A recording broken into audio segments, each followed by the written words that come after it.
povo, aqui é o Zelota com mais um capítulo da nossa saga bizantina. E no capítulo de hoje vamos ver mais situações que aconteceram no reinado do Manuel I.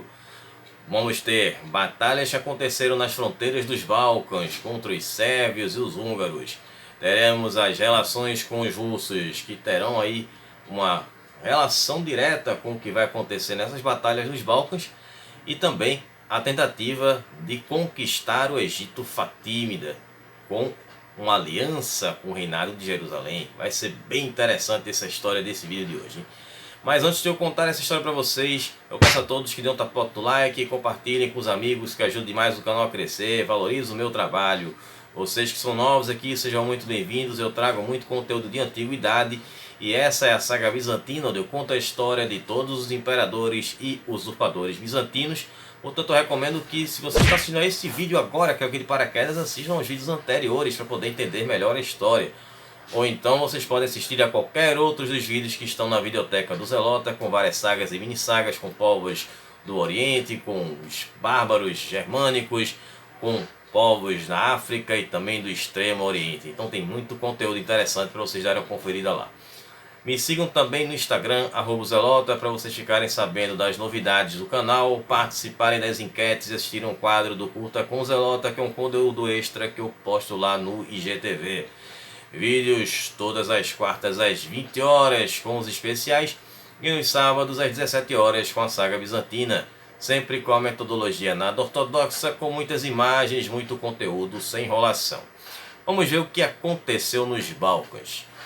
Bom pessoal, aquela região ali do norte do Império Bizantino, onde era a fronteira do Império Bizantino com outros povos, que eram até povos conhecidos, uma região que havia sido conquistada pelo Basílio II 100 anos antes do Manuel Comneno assumir o trono.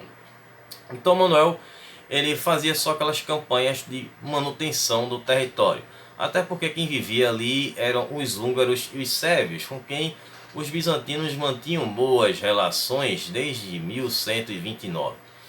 E naquele momento o Manuel estava com o seu foco total em conquistar o sul da Itália e subjugar os normandos que estavam por lá, como a gente viu no vídeo anterior, e que demandou ali de uma grande quantidade de homens e também de ouro, né? Vocês viram que foi uma campanha cara. Então os sérvios aproveitaram para se rebelar, para surpresa dos bizantinos, e fizeram uma aliança com os húngaros, né? Os sérvios, que eram do rei Horus II, e os húngaros do rei Estevão III. Então os húngaros, que meio que tinham aquele certo ressentimento ainda com os bizantinos, de algumas coisas que a gente viu ali da época do João, do Aleixo, então resolveram se unir aos sérvios. Eles poderiam dar uma fisgada ali em algum pedaço do território bizantino. E aí os bizantinos acabam ali tendo que fazer aquela campanha inesperada e conseguem primeiramente derrotar os sérvios do Horus II, até com uma certa facilidade e rapidez, fazendo com que o rei sérvio acabe se tornando um vassalo. Bom, os sérvios que viviam na região da Récia, né, que seria uma parte do antigo território do Império Romano, que era onde ficava localizado o reino da Sérvia e que é uma parte do atual território da Sérvia, né? E aí o Manuel, ele agora passa a focar no objetivo, que seria derrotar os húngaros. Mas ele não queria só derrotar os húngaros, ele queria o território dos húngaros. Manuel sempre tinha aquela intenção de mais territórios, eu quero expandir mais. E faz tempo que a gente não pega um imperador expansionista aqui no canal, né? Na nossa saga bizantina. Então ele queria pegar aquela parte toda do território que iria ao longo do rio Sava, que é um afluente do rio Danúbio, né? Fica à direita do Danúbio na Europa Central. E aí aconteceu a seguinte situação: tivemos batalhas que aconteceram entre 1151 a 1153 e mais posteriormente entre 1163 a 1168. O rei Estevão III, que se aliou ao Horus II, ele tinha um irmão mais novo chamado Bela. E ele tomou parte desses territórios que pertenciam a esse rapaz. Eram 3 províncias da Hungria, que eram regiões que pertenceram também ao antigo Império Romano, né, que eram as regiões da Sírmia, da Bósnia e também da Dalmácia. Bom, essas campanhas aconteceram ou com Manuel comandando o exército, ou outras que tiveram o exército sendo comandadas por outros generais, como a grande vitória que aconteceu em 1167 com o general Andrônico Constantesfano, que comandou 15 mil homens na decisiva batalha de Sírmio. Então Manuel ele tinha feito a seguinte articulação. Ele conseguiu entrar em contato com o rapaz, com Bela, que estava satisfeito com o irmão, e ele detentia aqueles territórios, né, pertenciam a ele. E aí o Manuel fez a seguinte proposta: venha viver aqui em Constantinopla, onde você vai ser educado, que eu tomarei conta de suas terras. Então, com a vitória dos bizantinos contra os húngaros, essas regiões, que eram os ducados que pertenciam ao Bela, foram anexados ao Império Bizantino. Então Bela foi viver em Constantinopla, e na corte bizantina ele acaba adotando o nome de Aleixo. E ele vai ser praticamente adotado pelo Manuel. Manuel tinha planos para o Bela. Além dos territórios que o Bela tinha, claro, que estavam anexados agora ao Império Bizantino, o Manuel ainda não tinha um herdeiro, né, um filho homem. Então ele via que o rapaz poderia ser uma boa possibilidade. Era um rapaz jovem, um bom rapaz e tal. Então ele já pensa em fazer uma aliança para o casamento. Então ele organiza o noivado do Bela barra Aleixo, né, que é o nome que ele vai adotar em Constantinopla, com a filha dele, né, do Manuel, que se chamava Maria Comnena. Então o noivado é feito. O rapaz também ganha o título de déspota, né, que seria um título equivalente ao de imperador, né? Somente o imperador utilizava esse título. Você vê o tamanho, a moral que o Bela estava ali com o Manuel. Mas Manuel realmente no fundo tinha boas intenções com o rapaz. Mas as coisas acabaram mudando, porque o Manuel, vocês lembram que ele era casado com uma moça que veio do Império Sacro Romano Germânico, né, a Irene, que ela acabou falecendo. Então isso foi em 1159. Então Manuel ele casa-se novamente em 1161 com uma outra mulher agora chamada de Maria de Antioquia. E ela acaba engravidando e dá ao Manuel finalmente um herdeiro que se chamaria Aleixo. E aí foi que a coisa mudou de lado para o Bela. E aí o Manuel acaba rompendo o noivado da Maria com o Bela, e consequentemente com o nascimento do Aleixo, o Bela ficaria para trás na linha sucessória. Outra situação que aconteceu foi do falecimento do rei da Hungria, o irmão do Bela, que era o Estevão III.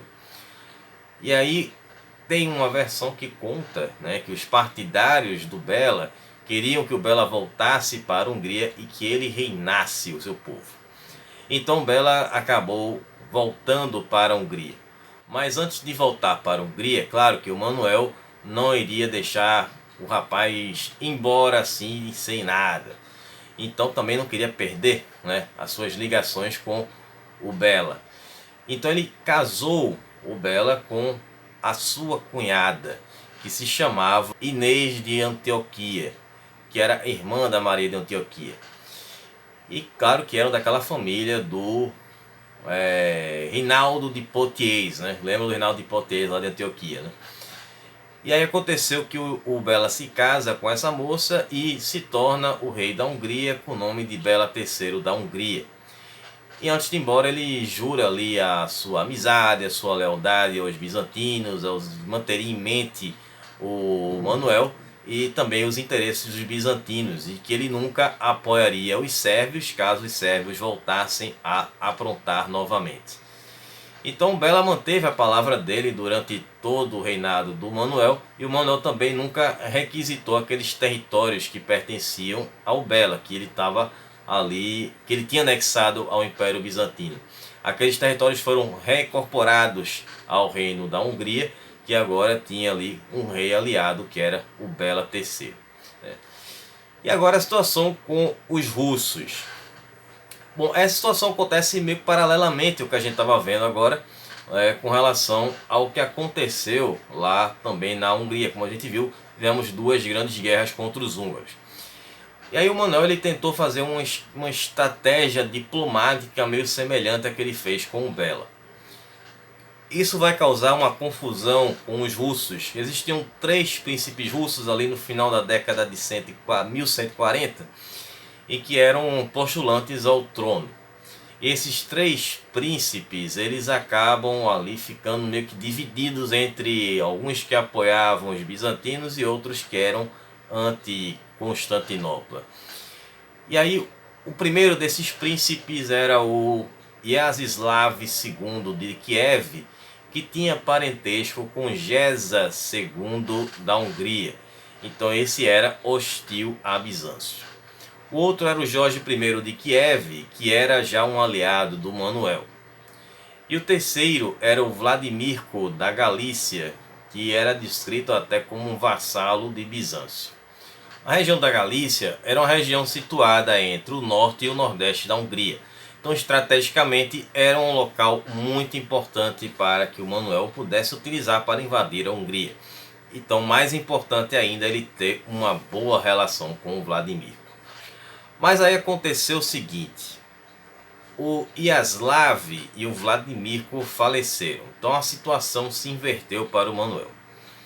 O Jorge I, que era aliado do Manuel, acabou assumindo Kiev.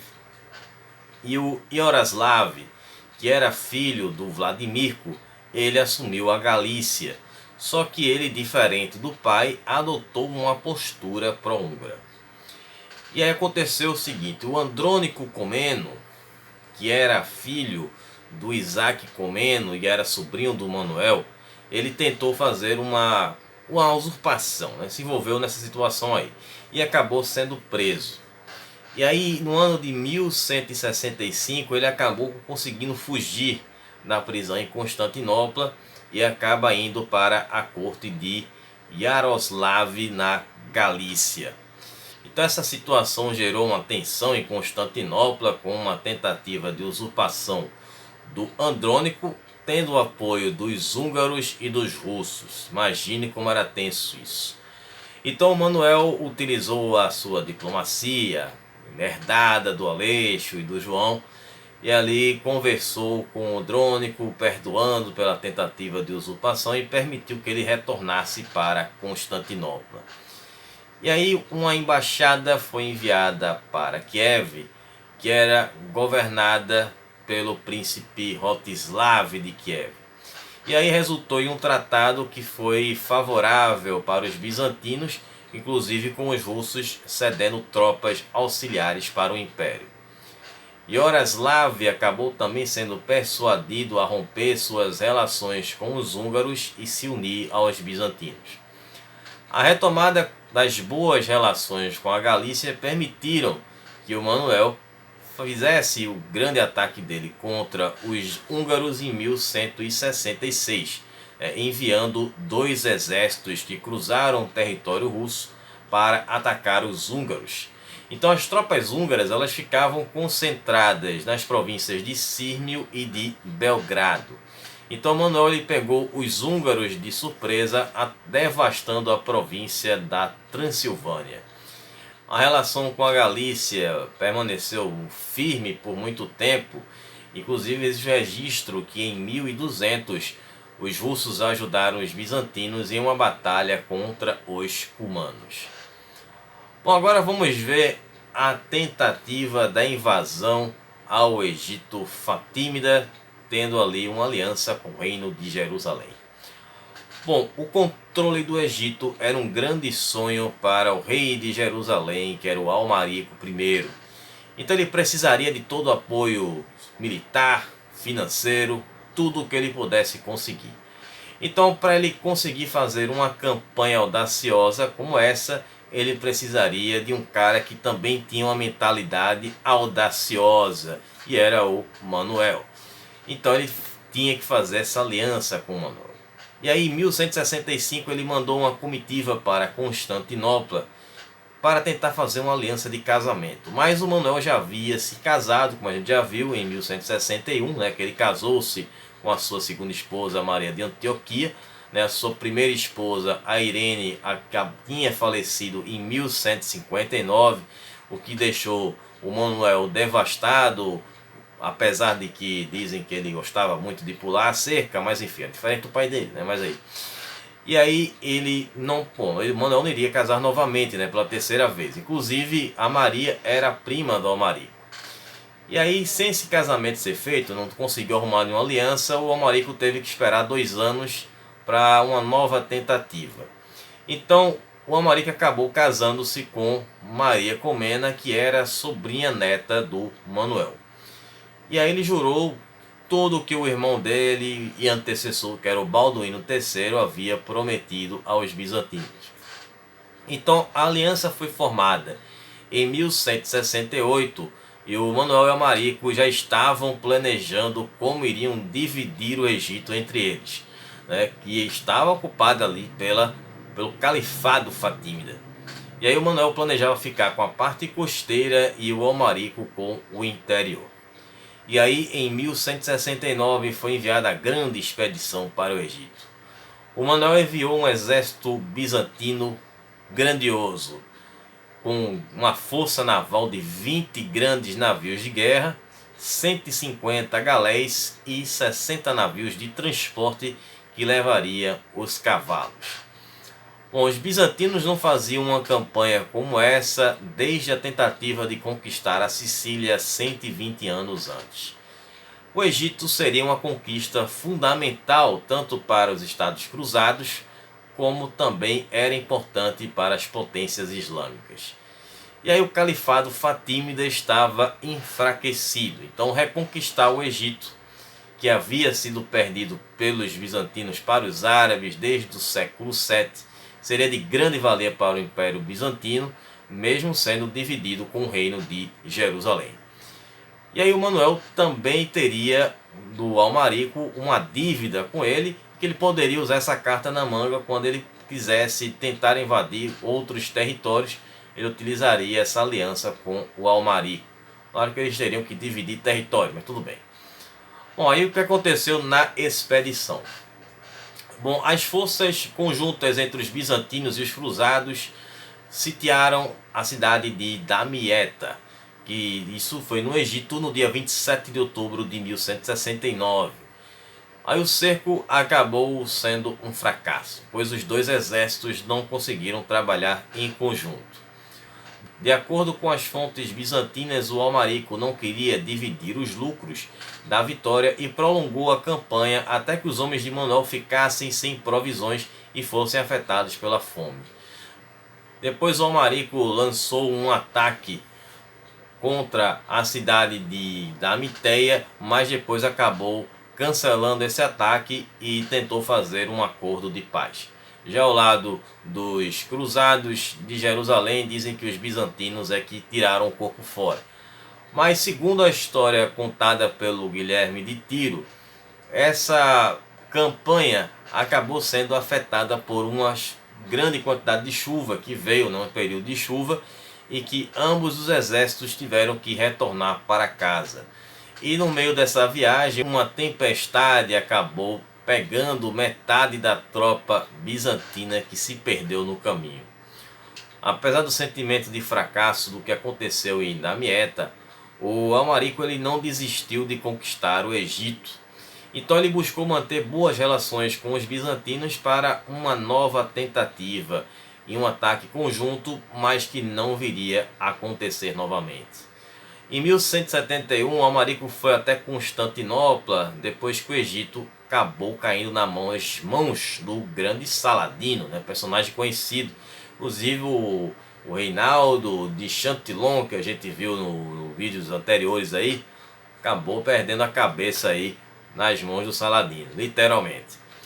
O Almarico foi bem recebido em Constantinopla, apesar de toda aquela história, mas ele agora seria um vassalo dos bizantinos. Ele ficaria dependente até o fim do seu reinado, e Jerusalém acabou se tornando um satélite de Bizâncio, pelo menos durante o reinado dele, né? E aí o Manuel se tornou um protetor dos lugares sagrados, ganhando uma forte influência no reino de Jerusalém. Em 1171, agora o Manuel resolve atacar o Egito. Então ele manda ali 150 navios que vão até Acre e lá ele acaba voltando. Ele ia tentar uma aliança com os cruzados de Jerusalém, mas o Filipe de Alsácia e outros nobres se negaram a participar dessa campanha, pois acharam que era muito impossível de ser realizado. Bom, Manuel, como sempre, tinha seus planos para campanhas bem irrealistas, né? Como a gente viu na Itália e agora essa tentativa no Egito.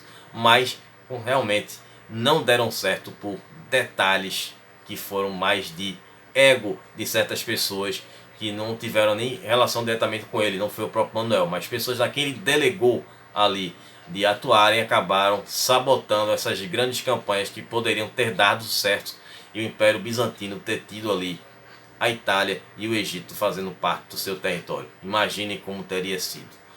Bom, espero que vocês tenham gostado, que vocês tenham entendido. Estarei retornando agora na próxima quarta-feira com o especial de 3.200 inscritos e vamos ver mais do Império Sassânida com a última parte da história do Império. Vamos ver como é que o Império acabou. E também na segunda tem um curta com Zelota e vamos ver mais sobre essa história das campanhas irrealísticas aí, as campanhas que o Manuel queria fazer, mas que não deram certo. E também no sábado tem a quarta e última parte da história do reinado do Manuel Comneno. Vamos encerrar, são duas sagas, né, praticamente simultâneas aí, bem longas, que a gente está trabalhando aqui nessas últimas semanas aqui no canal. Então a gente se vê agora na próxima quarta aqui no canal. Um abraço, Zelota. Até lá, falou pessoal.